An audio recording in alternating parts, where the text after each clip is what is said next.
Faktanya banyak perlakuan diskriminatif, kekerasan yang kemudian menimpa seorang perempuan.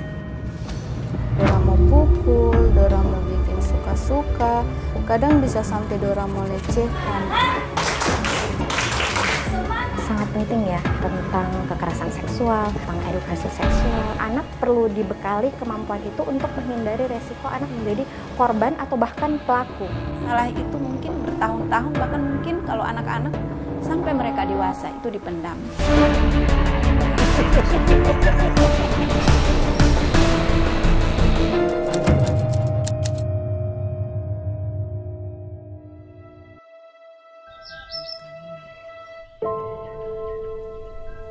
Perempuan adalah anugerah Tuhan yang membingkai kehidupan manusia di muka bumi. Ia adalah cahaya yang memeluk kegelapan, membawa harapan dalam setiap nafas kehidupan.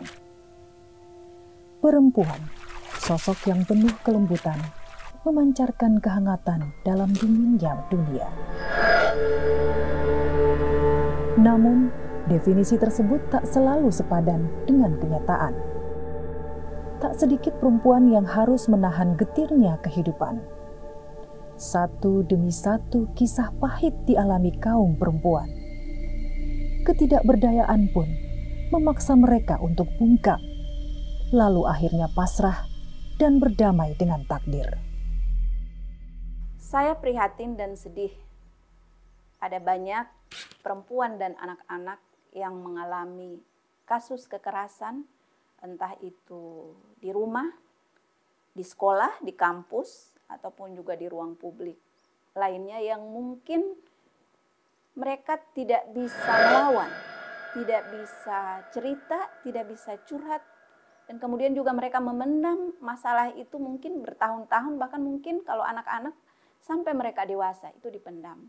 Mereka bercerita kepada orang tua, ataupun juga kepada teman dekat, ataupun juga orang terdekat, itu dianggap hanya berhalusinasi.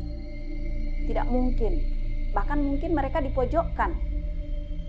Karena misalnya mungkin yang melakukan orang yang dituakan, ataupun juga mungkin orang yang punya prestis baik di hadapan masyarakat, atau mungkin orang yang punya jabatan, sehingga kemudian tidak ada ruang untuk mereka bicara, bahkan mungkin melawan dengan situasi yang ada. Faktanya, setiap tahun angka kasus kekerasan terhadap perempuan dan anak terus mengalami lonjakan. Data Dinas Perlindungan Perempuan dan Perlindungan Anak Provinsi Gorontalo menyebutkan, di tahun 2024, jumlah korban kasus kekerasan terhadap perempuan dan anak di Gorontalo mencapai 300 lebih orang. Dari jumlah ini, korban didominasi oleh kaum perempuan. Kalau kita total, jumlah korban di tahun 2024 ini adalah 317 korban. Yang terdiri dari laki-laki 36, perempuannya 281. Nah, miris kan ketika memang benar-benar perempuan ini selalu menjadi korban dan terbanyak bahkan. Dan pelakunya hampir 100% laki-laki. Ya, jadi itulah yang senantiasa kami dengungkan bahwa wahai kaum lelaki, sayangilah perempuan. Ironi memang, pelaku tindak kekerasan terhadap perempuan dan anak justru adalah orang terdekat korban.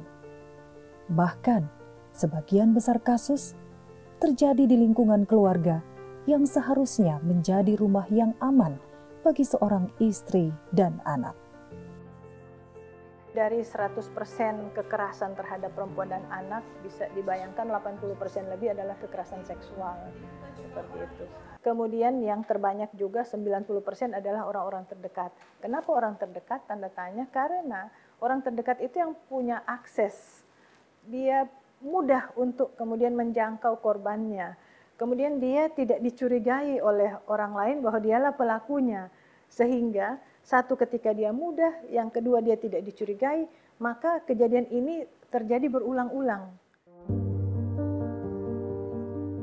Tak hanya di lingkungan keluarga, kekerasan seksual juga banyak ditemukan di ranah pendidikan termasuk perguruan tinggi.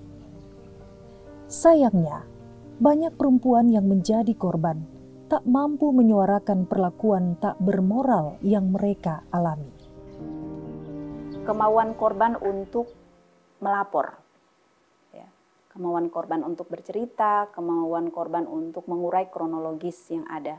Misalnya dalam situasi mental yang tidak memadai, mereka kesulitan untuk mengungkapkan kejadian. Berawal dari keprihatinan inilah, Salampuan hadir untuk berkontribusi, memperjuangkan dan membela hak kaum perempuan. Sejak tahun 2015, organisasi yang hampir semua anggotanya adalah kaum perempuan ini memulai kerja-kerja sosial mereka dalam mencegah kekerasan terhadap perempuan dan anak. Salampuan hadir untuk menjawab kegundahan para perempuan-perempuan yang ada di luar sana yang tertimpa KDRT, yang tertimpa kekerasan, yang dilecehkan, yang tidak berdaya, yang tidak bisa berbuat apa-apa. Itulah kemudian kami hadir dan kami akan selalu ada untuk mereka.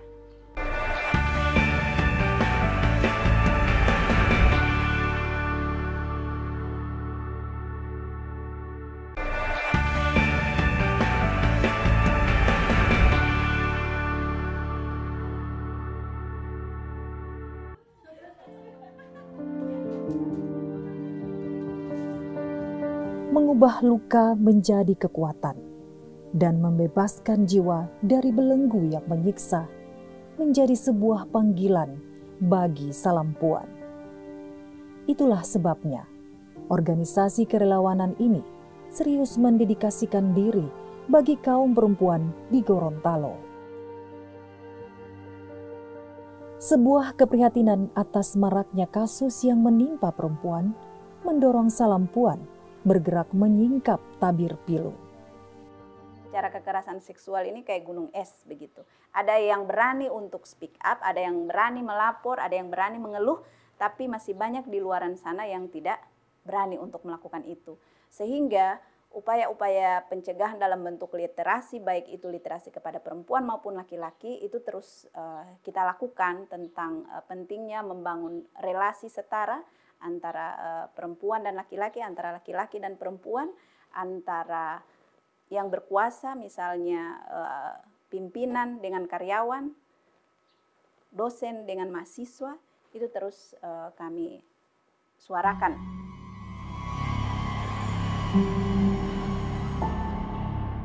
Tindak kekerasan seksual yang dialami perempuan kerap meninggalkan trauma mendalam, perasaan malu, dan depresi berlebihan dari apa yang dialaminya membuat mereka perlu mendapat penanganan serius.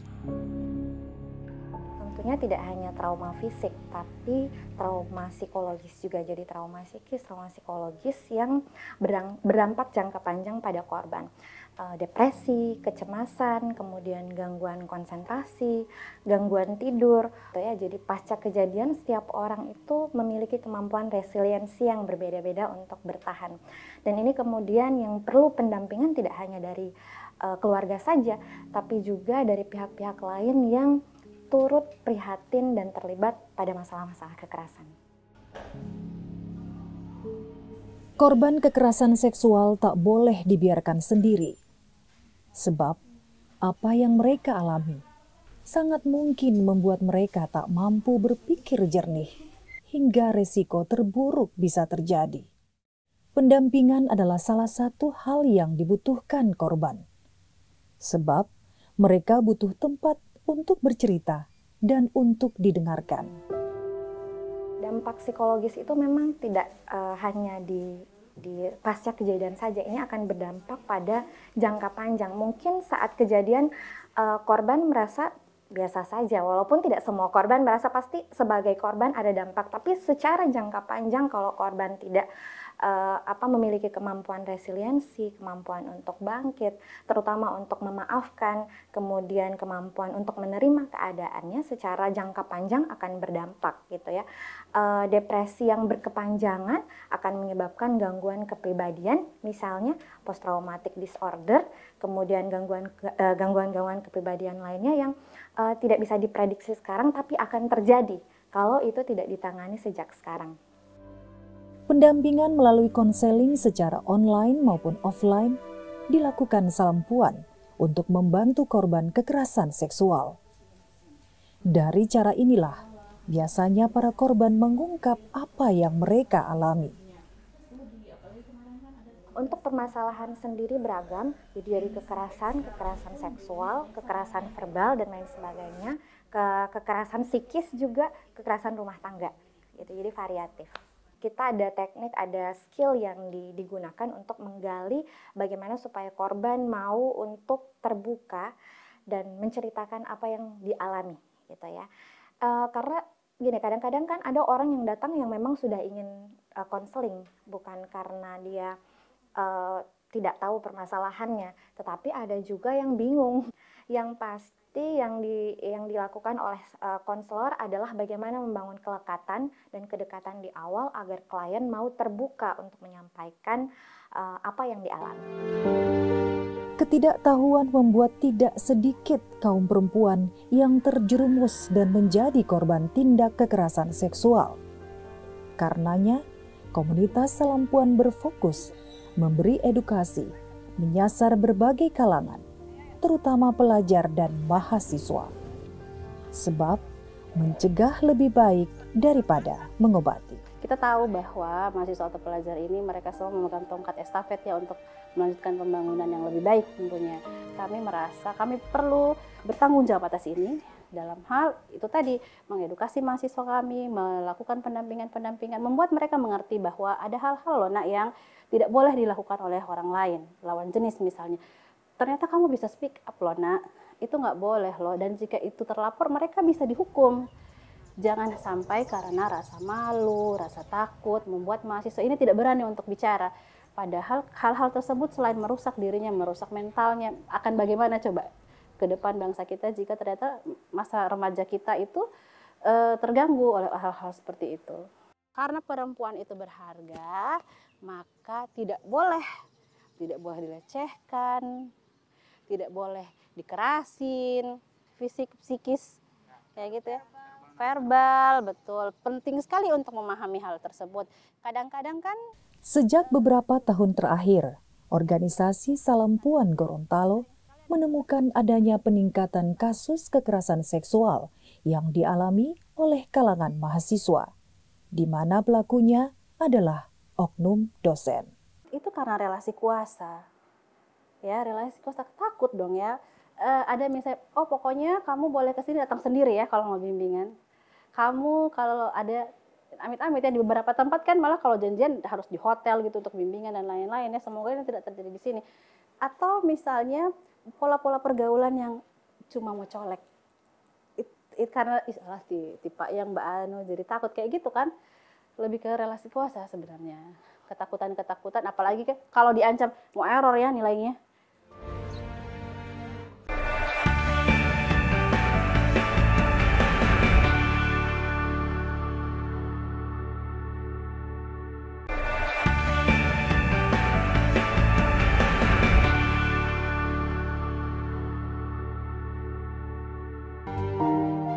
Perempuan memiliki arti penting dalam sebuah aspek kehidupan, baik dalam keluarga maupun lingkungan masyarakat. Itulah sebabnya Salempuan menilai seorang perempuan harus memiliki mental yang kuat agar tidak mudah rapuh ketika diterjang gelombang masalah. Ini kemudian yang mendorong Salempuan membuat program pemberdayaan yang bermuara pada bagaimana perempuan menjadi sosok yang tangguh sekaligus dapat menjadi panutan bagi keluarga.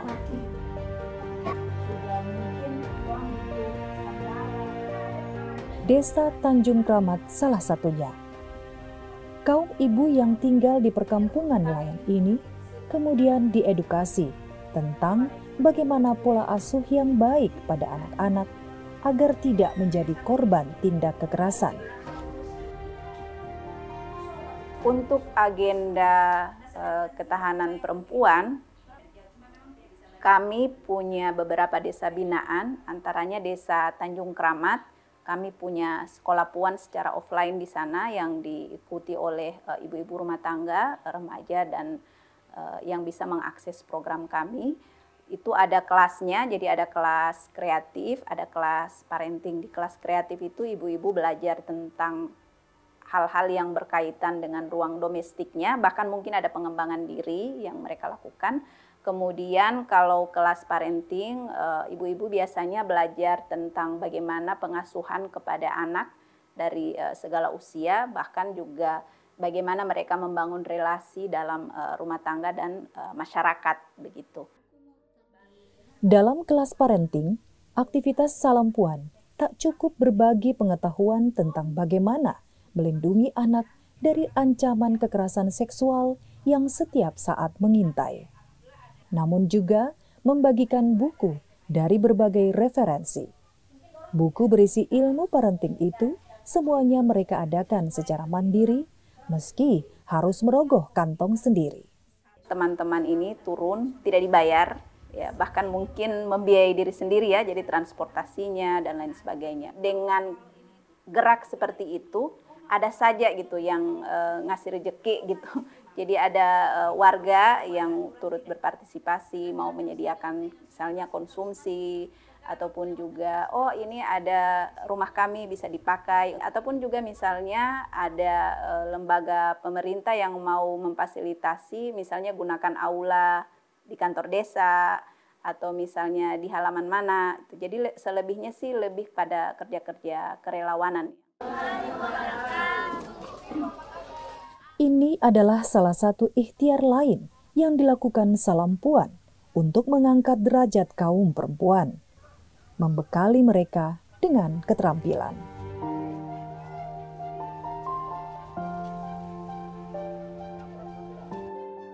Kami punya program yang mendorong perempuan untuk berdaya dari rumah. Jadi ada pengembangan keterampilan, misalnya ibu-ibu kita ajarkan bagaimana cara membuat nugget ikan. Misalnya ibu-ibu nelayan ya, biasanya kan ada ikan yang tidak terjual dan lain sebagainya, itu bisa dilakukan oleh ibu-ibu, bikin nugget yang mungkin bisa dijual kembali, bahkan mungkin bisa dikonsumsi.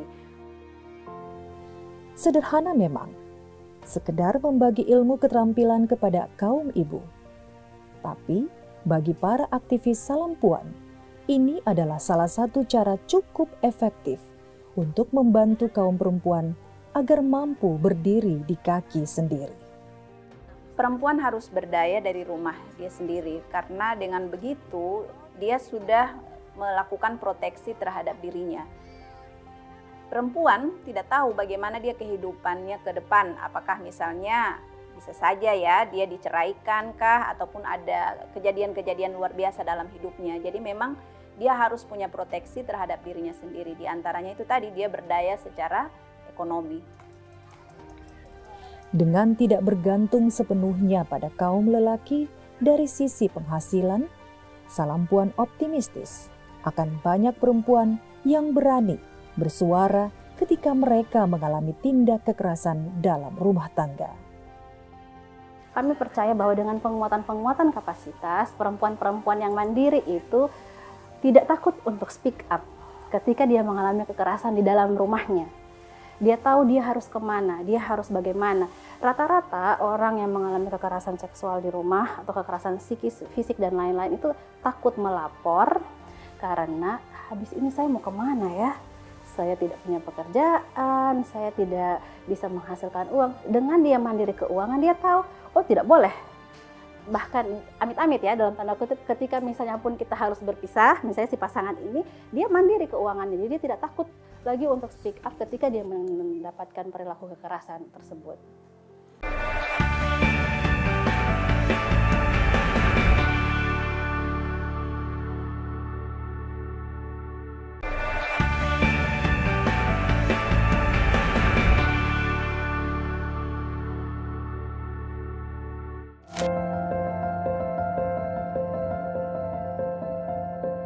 secara psikologis korban kekerasan itu berpotensi menjadi pelaku kekerasan karena adanya mirroring, tidak adanya pemaafan dan penerimaan. Secara jangka panjang masa depannya juga tentunya akan bermasalah karena pengalaman traumatis yang pernah dia alami.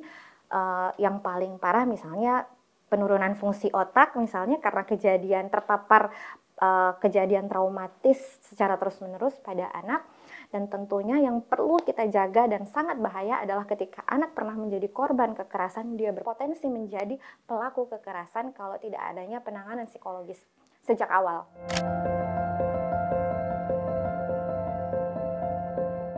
Anak adalah salah satu makhluk yang tidak berdaya. Kalau misalnya dia tidak memiliki pengetahuan yang memadai terhadap bagaimana mencegah tindakan kekerasan seksual terhadap dirinya. Ketika dia paham, maka pasti dia akan melawan. Anak perlu dibekali kemampuan itu untuk menghindari resiko anak menjadi korban atau bahkan pelaku. Kita penggunaan gadget, media sosial itu sangat besar dan mendominasi informasinya gitu ya, sehingga bahkan ada tayangan-tayangan kartun, games-games yang mengarah pada kekerasan, dan ini perlu dipahami, diketahui, dan menjadi perhatian oleh semua pihak. Sadar akan bahaya yang mengintai masa depan anak, Salampuan berupaya menjangkau mereka dengan edukasi yang mudah dipahami anak. Edukasi pencegahan kekerasan seksual yang dilakukan di Salampuan macam-macam bentuknya. Kita melakukannya dalam media gambar, kemudian ada diskusi-diskusi kecil. Pada intinya sih simpel-simpel saja sih kepada anak-anak. Bahkan misalnya dalam bentuk menyanyi ya, ataupun juga dalam bentuk permainan-permainan yang kami berikan kepada anak-anak. Hai, aku mau peluk kamu. Boleh begitu? Ya. Kalau sesama perempuan, sesama teman perempuan. Boleh? Oke, kalau dari laki-laki yang pegang? Bisa. Oke, sekarang orang tua sendiri penting untuk memahami bagaimana melakukan pengasuhan yang tepat pada anak, memberikan pengetahuan dini tentang sadar terhadap tubuh, sadar terhadap diri sendiri, apalagi itu sudah bisa kita lakukan sejak awal. Misalnya penting untuk mengajari anak bagian-bagian mana yang tidak boleh disentuh oleh orang lain selain keluarganya, keluarga ibu misalnya. Ayah pun masih kita, misalnya anak laki-laki dengan ayah, perempuan dengan ibunya gitu misalnya. Atau selain daripada hal-hal yang seperti itu juga penting bagi orang tua untuk membangun komunikasi terhadap anak. Pegang rambut. Setiap individu, termasuk perempuan dan anak, memiliki hak yang sama untuk mendapatkan perlindungan. Prinsip ini jualah yang membuat Salampuan Gorontalo terus bergerak, menyingkap tirai di balik senyap. Harapannya semua pihak bersinergi dalam memerangi tindak kejahatan kekerasan pada perempuan dan anak. Keluarga sendiri kita perlu membangun komunikasi yang intens dengan anak, melakukan pengasuhan yang tepat gitu ya terhadap anak. Kemudian di sekolah juga kita perlu mendukung sekolah yang ramah perempuan dan anak, itu penting sekali. Kemudian kita juga perlu untuk mendukung pihak-pihak yang turut serta peduli pada kekerasan perempuan dan anak.